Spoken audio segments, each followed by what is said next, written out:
सिया राम जय जय राम।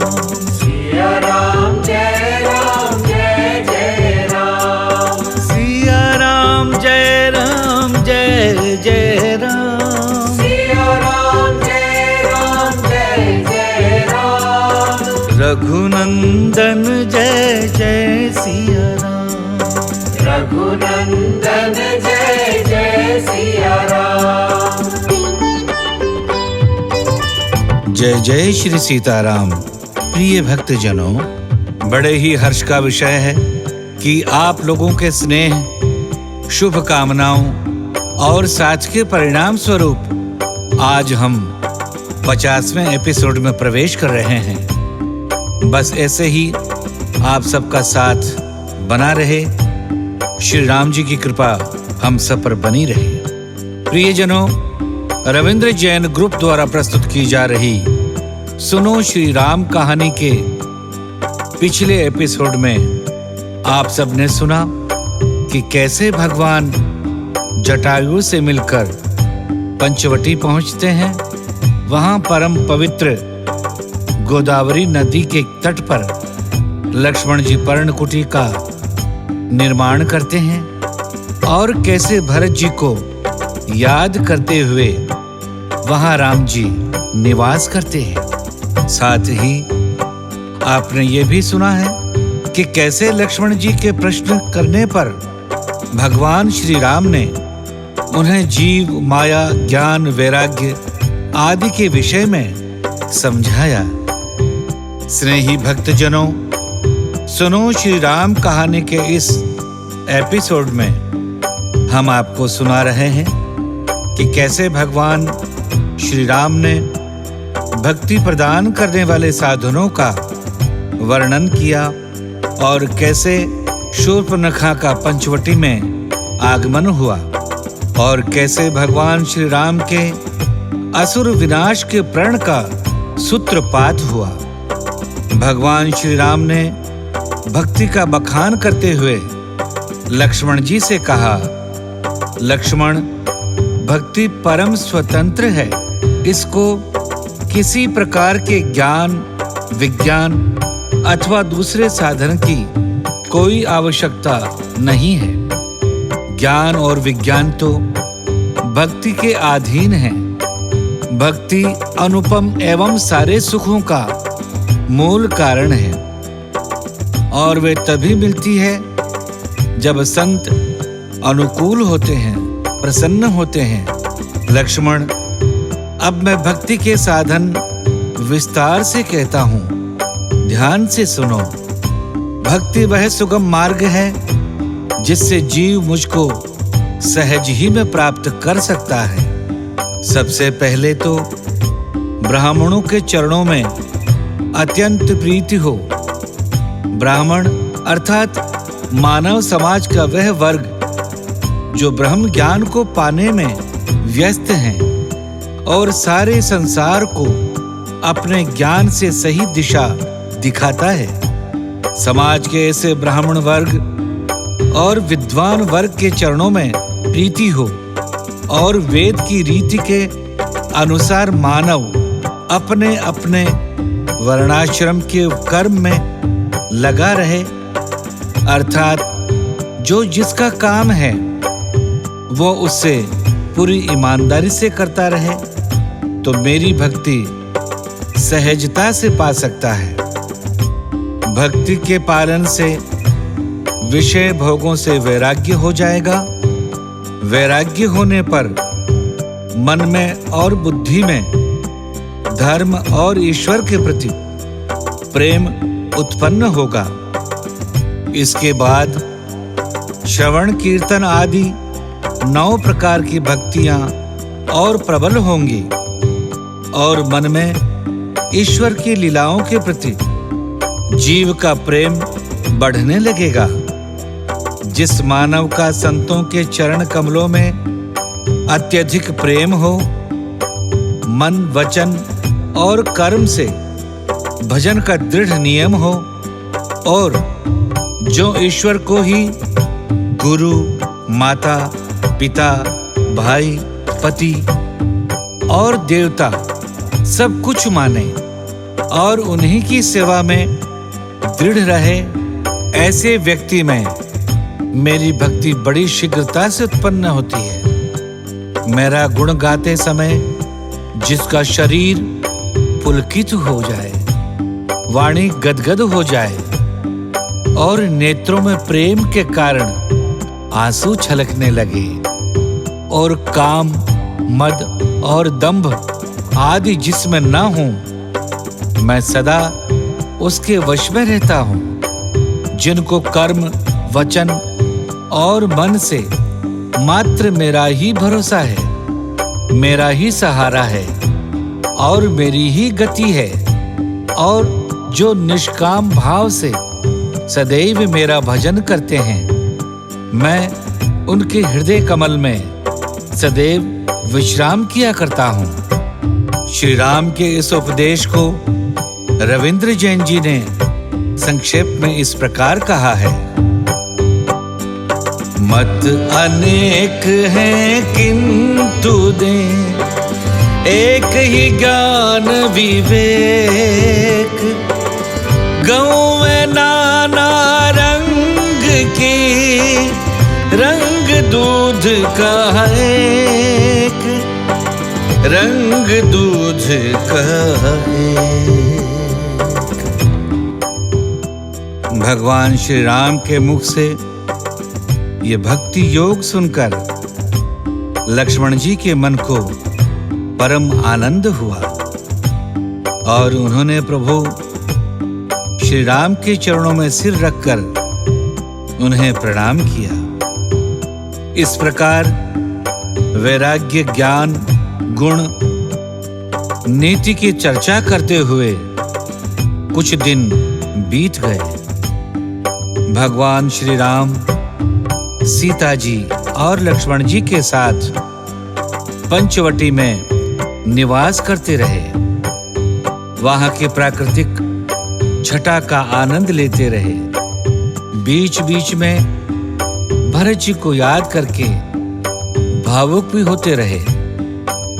और इस प्रकार कुछ ही समय बीता था कि एक दिन अचानक वहां रावण की बहन शूर्पनखा का आगमन हुआ। शूर्पनखा रावण के बहिनी, दुष्ट हृदय दारुण जस आहिनी, पंचवटी सो गई एक बारा, देखी बिकल भई जुगल कुमारा, रुचिर रूप धर प्रभु पहि जाए, बोले वचन बहुत मुस्काई, तुम सम पुरुष नमो सम नारी, यह संजोग विधि रचा विचारी, यह संजोग विधि रचा विचारी। शूर्पनखा रावण की एक बहन थी जो नागिन के समान भयानक और दुष्ट हृदय की थी। वह एक बार पंचवटी में गई और दोनों राजकुमारों को देखकर काम भावना से पीड़ित होकर व्याकुल हो गई। सुंदर रूप बनाकर वह राम जी के पास गई और मुस्कुराते हुए मधुर वचन बोली, न तो तुम्हारे समान कोई पुरुष है और न ही मेरे समान कोई नारी है। विधाता ने यह जोड़ा बहुत सोच विचार कर बनाया है। मेरे योग्य पुरुष जगत भर में कहीं नहीं मिला। मैंने तीनों लोकों में बहुत खोजा, इसी कारण मैं अभी तक अविवाहित रही हूं। अब तुमको देखकर मन में कुछ विचार आया है। शूर्पनखा के ऐसा कहने पर भगवान श्री राम ने सीता जी की ओर देखा और शूर्पनखा से कहा कि मैं तो विवाहित हूं, मेरा छोटा भाई इस समय कुमार है, तुम उनके पास जा सकती हो। राम जी के वचन सुनकर शूर्पनखा लक्ष्मण जी के पास गईं, तो लक्ष्मण जी ने उसे शत्रु की बहन समझकर भगवान श्री राम की ओर देखा और कोमल वाणी में शूर्पणखा से बोले, हे सुंदरी, सुनो, मैं तो अपने बड़े भैया राम जी का दास हूं, पराधीन हूं। पराधीन होने में भला तुम्हें क्या सुख मिलेगा? वे भगवान हैं, कौशलपुर के राजा हैं। तुम्हें जो कुछ कहना है उन्हीं से कहो।